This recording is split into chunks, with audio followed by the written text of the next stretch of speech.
Hello and welcome everyone. Today I'm going to be talking about magic with cats. So if you're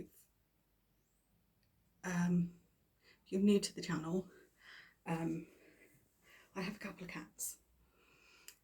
One black and one tabby, brown tabby. Both are absolute darlings when they want to be. Brats and git.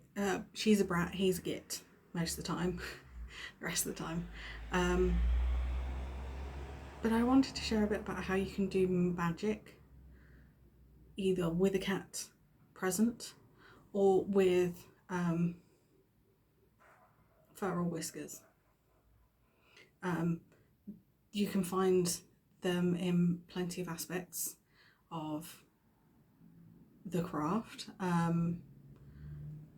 There's tarot decks, there's I know they're on the back of the Everyday Witch Oracle.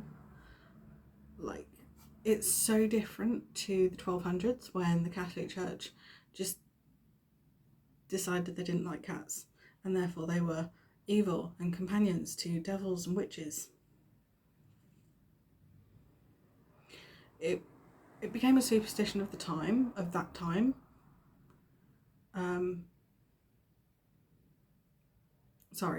Superstitions of that time do survive, especially with black cats, because they are the least likely to be adopted.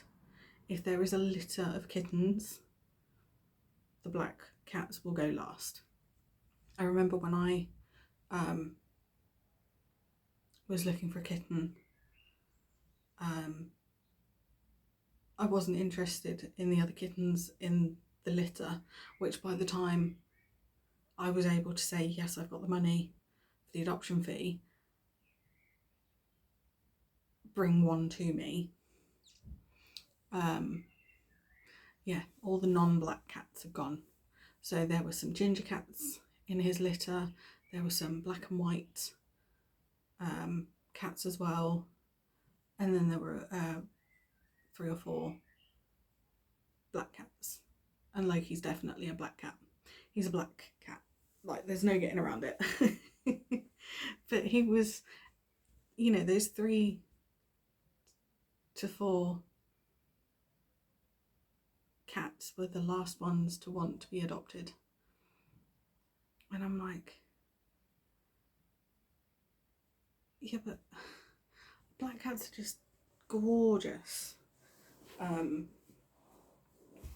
So there's that. I love the look of a black cat. But also cats have been sacred to deities, and they've even been worshipped in the past, especially in ancient Egypt, because of the goddess Bast or Bastet, who is usually depicted as a cat-headed goddess, and some people will have a miniature statuette of a cat-headed goddess on their altars to, honour her. But cats have also been important to other cultures and countries like India and Persia, China, Japan and Greece. I mean, come on. Japan has cat colonies. But not just cat colonies. I'm fairly certain there's an island that has one, maybe a couple of humans to look after the cats. And the only time, you can only go there for a short amount of time. The other inhabitants of the island, cats.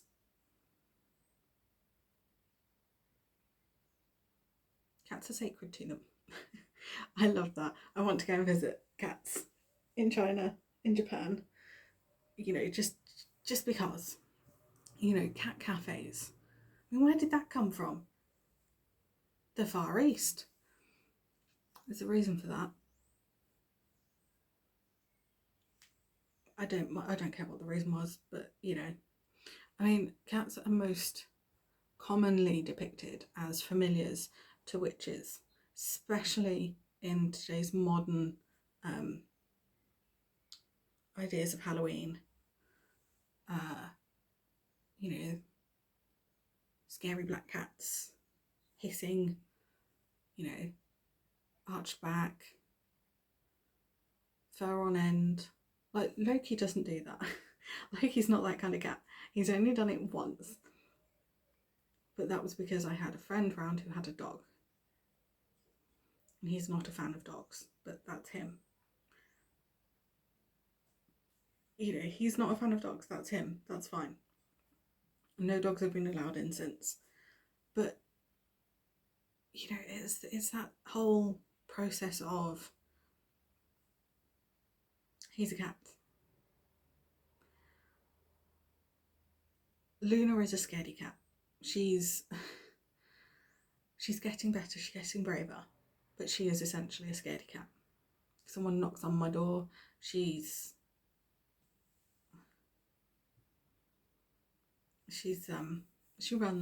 runs and hides, bless her. But why am I mentioning my two? Because I believe that they are my familiars. Loki prefers my spell work, Luna prefers my divination. Although Loki has gotten involved in divination before. So, each to their own. But how can you tell if an animal, so this isn't just specific to cats, so how can you tell if an animal is a familiar? Easy. By how they act or react when you're doing a spell or ritual. Some will be drawn to the energy that you're cooking up, while some will tell you the witching hour has begun, it's time to get your witch on. So, you know, there's different parts to it, really. I mean, Loki, I remember I did one ritual and towards the end of it, I didn't feel like I could finish it. I was sat on the floor cross-legged and Loki came and sat on one of my knees as if to say, I'm here, you need to finish this, borrow some of my energy and then we'll sleep. And genuinely that's what happened, because I suddenly felt more awake, like I can do this, I'm going to do this, I'm going to see this through to the end. And yeah, it happened. If you don't have your own cat, for whatever reason, whether it's allergies, not allowed it where you're living, whatever the reason is, you can work with deities that are associated with cats, like Bastet, who I've mentioned already. Hecate is also associated with cats, black cats specifically. She's associated with black animals, black dogs, black sheep, so black cats. Artemis, also associated with cats, and Sekhmet, another ancient Egyptian cat, goddess. I want to say goddess, could be a god, one of the two. Deity, ancient Egyptian deity, there we go, get the right gender. But you can do divination with cats. I've done it. Cards are a little bit harder. Runes are easier. Anything that's on like a little stone. When Loki's done divination for me before, he literally picked up 3 or 4 runes in his mouth and gave them to me. So I knew I had to pay attention to those runes and their meanings. And yeah. Luna, on the other hand, doesn't necessarily like to put stones in her mouth. Sticks, on the other hand, yes. Stones, not so much. But she would paw at a rune. So I knew to pay attention to it.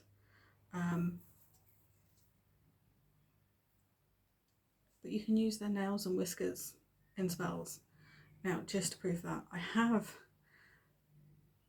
a jar of whiskers, cat whiskers, that I found on the floor, on various blankets on the sofa, on my bed. Like, I've even found them in the bathroom. Like, I have a lot of whiskers. I don't pull the whiskers, I don't cut the whiskers off, because these are nerve endings. Like, they help cats. So I'm just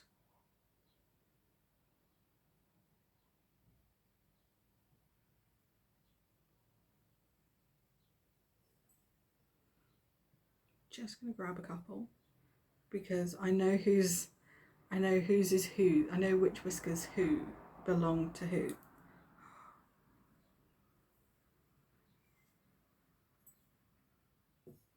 Because of course they're all intertwined now. It's harder to get them apart. And there's 2 I've dropped. Sometimes it's easier. Now, the all black ones belong to Loki, of course, because black cat. And that's going to try and show.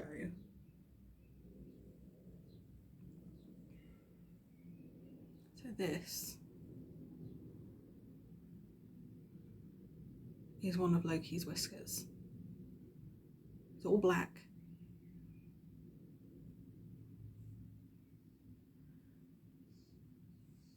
And this is one of Luna's. Because she has dark tips where they meet her cheek. And then they become white. So there's that as well. So I know whose is who. But also, certain spots are preferred by Loki. So most whiskers that I find around his bed are his, because he's the only cat who uses his bed. Hence why it's his. Luna's most of the rest of them. But that's a lot of whiskers. I can use them in spells, especially when they are naturally shed. So literally finding them on the floor. I really hope I didn't drop. I did drop. I've dropped a whisker on the floor. So I've got a whisker to pick up now. But that's okay. I can do that later. I like to think of cats as the modern mentors for self-care, because cats do as they please. You can tell them no, but they're still going to try. It's, you know, they rest when they need to rest. They eat when they need to eat. If they feel like being active and playing and chasing each other, they will. It's that whole energy vibe to them that I've used them as my own personal mentors for self-care. But now that I've mentioned whiskers, let's go back to them. What can you use them for? So they are associated with good luck, protection, because cats can use their whiskers to determine whether a space is, whether a hole is big enough for them to fit through. Overweight cats have a bit of a problem there, because whiskers will only grow to a certain length. They don't tend to grow past that, so when they're overweight, their width is bigger than their whiskers. And they learn the hard way that they can't fit through small holes anymore. Can also be associated with bad luck, possibly because of the overweight cat situation. Vulnerability, because they are vulnerable. But also for spiritual guidance. So I save mine in this lovely old coffee jar that I've labelled cat whiskers. Just because. A simple spell idea: hold them in your dominant hand, make a wish, burn it, and allow the wind to scatter the ashes of it. You can put them in charm bags and jars and bells and all the spells. Just don't bend or break them. but you can also use them as offerings to deities. So Hecate, I could use one of Loki's black whiskers. But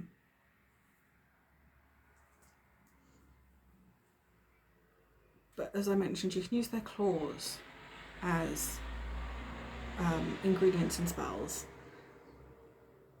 I've never used their claws, just not a thing to me. But that's okay, it's not a thing for me. If you want to use a shed cat claw in your spells, do it. There's nothing stopping you. So you can use them in spells for protection, for defense, but also for climbing. You know, getting a grip.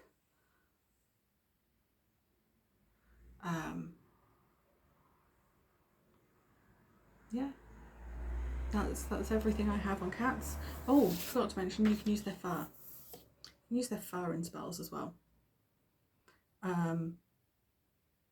Personally, if I was going to use fur, I'd either use fur that has been shed and that you've brushed off the cat, or when a cat passes at the vets. If you ask, some vets will allow you to take a clipping of their fur, and I would personally use that. That's just me, my thing. I hope this has been useful. Hope it's been informative. If you've enjoyed it, please give it a like rating. Subscribe if you haven't already, and keep an eye out for more spells and magic and all sorts. You can also share it out to anyone who would like to know more about making magic with cats. But yeah, hope you've enjoyed it. Stay safe, everyone, and blessings to you all.